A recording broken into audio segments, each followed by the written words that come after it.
What is the output of this Python code? It is an illustration of definition of dictionary in Python and then using print statement to check whether things are inside dictionary or not.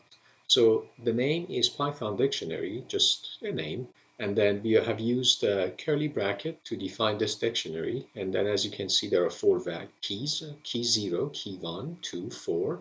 Key 0 using colon is has a value of the statement that says zero chance to beat ChatGPT. So the value is just a string. And then key 1 has a value that is a statement that says one robot can compete with AI. And key 2 has a value that is another statement or a string that says two statements above are true. And key 4 has a value that is just a string that says 4. Now, we want to check what is the thing inside this Python dictionary. So we're going to use print so that we can print the outcome of it.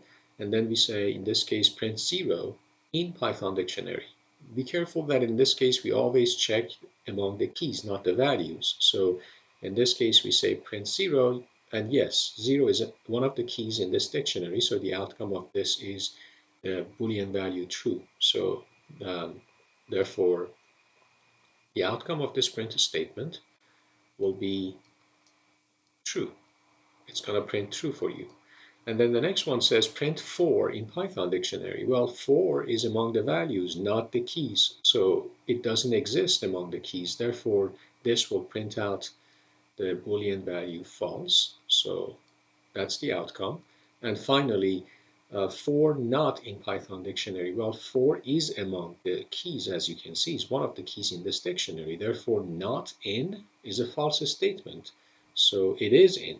Therefore, the outcome is just to print false, the Boolean value.